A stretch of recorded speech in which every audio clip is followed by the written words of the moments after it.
The Tallahatchi Bridge. Some days, they just change your life.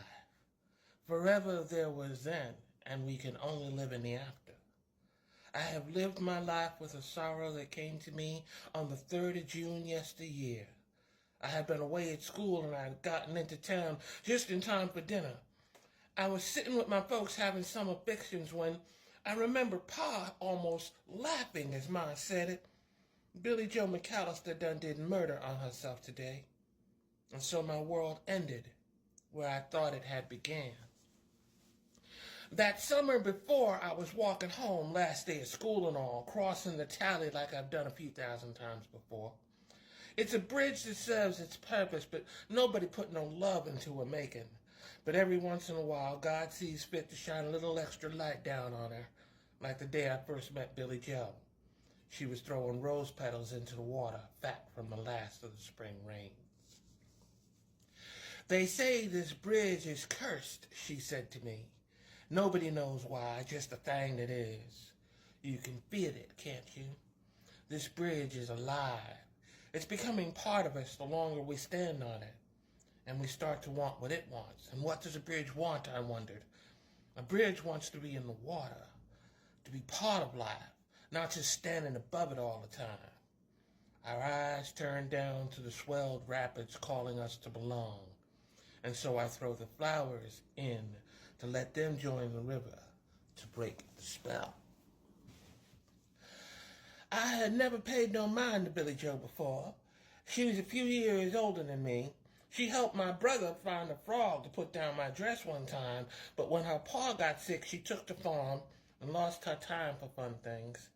But Papa Joe could never have had a son that ran the farm like she could. She says she comes here once a week to listen to the bridge whisper and cast petals into the water.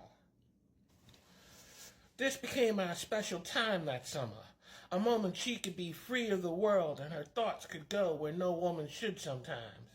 But it was okay, because this was our time for crazy thinking and asking questions that could only be answered by God. And so I'd sneak away for a spell, telling no one, hoping Billy Joe might join me on the ridge. Every day I spent with her was like learning a new color, and the world became a more beautiful place. I said telling no one, but telling Brother Taylor on Sundays ain't like telling, because by summer's end I was doing my fair share of confessing. My mama had got me into a good school up north so I could get a right proper education. I didn't want to go. I didn't want to do anything but spend the rest of my days up on the ridge with Billy Joe. But she didn't want me to. She says this town is dying, and I got to get on that train going north and never look back. And so I did. I hadn't heard any of the goings-on in town until I was sitting back home. Billy Joe was just one small bit of gossip. Mama seemed like she was going to give me the history of every one of our neighbors' mishaps and adventures these past months, but I didn't hear it all that much. I couldn't wait to have spent enough time with them that I could get away, and once I did, I ran. I ran to the Tallahatchi, grabbing flowers as I went. She said to me that there was this place with miles of waterfalls.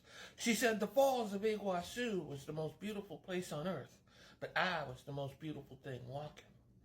So I got to the bridge, my hand heavy with flowers. I found a carving, the most beautiful thing walking. I knew then that that's where she jumped. I could hear the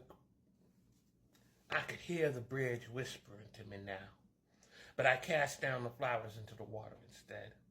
I walked home ever so slowly. I vowed never to come back to that bridge again, for next time I was sure the whispers would call my broken heart into the waters as well. The walk home that day was the longest walk I've ever had taken. The following days, the longest of my life, till I could go back to school and leave Choctaw Ridge. But years later, I would hear about Emmett Till. Seems he fell in love with a woman he could never have, and some good old boys helped him to his grave, dangled him from the Tallahatchi. And I wonder if he heard those whispers as they put the rope around his neck. Did he feel the waters calling him as it rushed below his feet? And I wonder how many more lovers' hearts have been claimed by the Tallahatchi Bridge.